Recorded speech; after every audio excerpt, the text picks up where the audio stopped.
അപ്പോൾ ഞാൻ ഇന്ന് വന്നിരിക്കുന്നത് എൻ്റെ തലയിൽ ഞാൻ പരീക്ഷിച്ച് എനിക്ക് റിസൾട്ട് കിട്ടിയിട്ടുള്ള ഒരു പാക്ക് കൊണ്ടാണ് കേട്ടോ. എൻ്റെ മുടിയുടെ അവസ്ഥ കണ്ടില്ലേ, വളരെ വളരെ ശോചനീയമാണ്.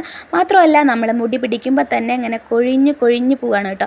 ഇങ്ങനെ പോയാൽ വളരെ പെട്ടെന്ന് തന്നെ ഞാൻ മുട്ടച്ചിയാവും കേട്ടോ. അപ്പോൾ ഈ ഒരു അവസരത്തിൽ ഞാൻ യൂസ് ചെയ്യുന്ന ഒരു പാക്കാണ്. അപ്പോൾ ഈ ഒരു പാക്ക് മറ്റുള്ളവർക്ക് യൂസ് ആവും എന്ന് വിചാരിക്കുകയാണ്. അപ്പോൾ പിന്നെ ഒരു കാര്യം ഞാൻ പറയാം, ഇത് തേച്ച ഉടനെ തന്നെ നമ്മുടെ ഹെയർ ഗ്രോത്ത് ആവാനും ഹെയർ ലോസ് മാറാനും പോകുന്നില്ല. നമ്മൾ മന്ത്ലി ട്വൈസ് ഇത് യൂസ് ചെയ്യുക. അതുപോലെ തന്നെ പ്രോപ്പറായിട്ട് നമ്മുടെ ഹെയർ കെയർ ചെയ്യുക കേട്ടോ. ഞാൻ ചെയ്യാത്തതുകൊണ്ടാണല്ലോ ഞാനിത് അനുഭവിക്കുന്നത്. അത് പോട്ടെ.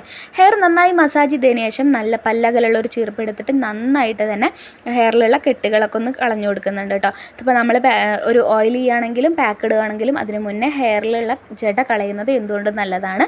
പിന്നെ ഈ പാക്ക് ഇടുന്നതിൻ്റെ തലേ ദിവസം തന്നെ ഞാൻ എൻ്റെ തല നന്നായി ഓയിൽ ചെയ്തിട്ടുണ്ട് കേട്ടോ. അപ്പം ഇനി പാക്ക് ഉണ്ടാക്കാനായിട്ട് 2 ടേബിൾ സ്പൂൺ ഉലുവ എടുത്തിട്ടുണ്ട്. നമ്മൾ ചോറൊക്കെ വയ്ക്കുന്ന അരി ഉണ്ടല്ലോ, അതൊരു 2 ടീസ്പൂൺ എടുത്തിട്ടുണ്ട്.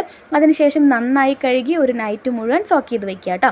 അതിനുശേഷം ഇതെടുക്കുക, ഇതിലുള്ള വെള്ളമൊക്കെ ഒന്ന് മാറ്റുക. ആ വെള്ളവും നമുക്ക് യൂസ് ചെയ്യാൻ പറ്റും കേട്ടോ.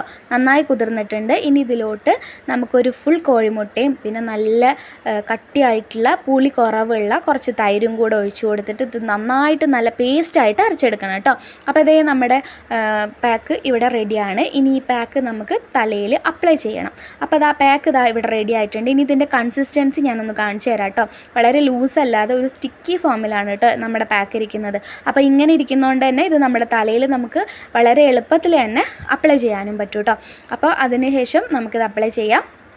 അതിന് വേണ്ടിയിട്ട് ഞാൻ മുടി 2 ഭാഗത്തേക്കാക്കി മാറ്റി ഓരോ ഭാഗത്തു നിന്ന് ഓരോ പോർഷൻ എടുത്ത് സ്കാൽപ്പിലും മുടിയിലായിട്ട് തേച്ച് കൊടുക്കുന്നുണ്ട്. പിന്നെ ഞാൻ മുടിയിൽ ഇങ്ങനെ നീളത്തിൽ തേച്ചിട്ട് കൊടുക്കുന്നത് എന്താണെന്ന് വെച്ചാൽ ഇത് വാഷ് ചെയ്ത് ഉണങ്ങിക്കഴിഞ്ഞാൽ സ്ട്രെയിറ്റ് ആയിട്ട് നിൽക്കാനാണ്.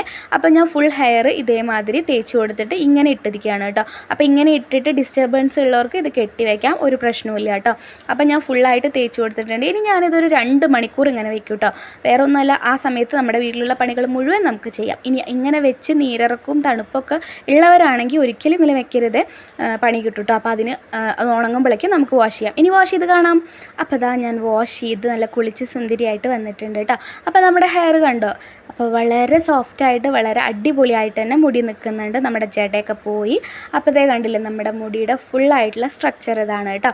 അപ്പോൾ ഈ ഒരു പാക്ക് മന്ത്ലി ട്വൈസ് എങ്കിലും ചെയ്ത് നോക്കുക. മുടി നന്നായി കെയർ ചെയ്താൽ മാത്രമേ നമ്മുടെ മുടി നമ്മുടെ കയ്യിൽ എപ്പോഴും നിൽക്കുമെന്ന് ഓർമ്മ വേണേ. അപ്പോൾ അടുത്ത വീഡിയോ ആയിട്ട് കാണുന്നവരിക്കും tata bye bye, see you.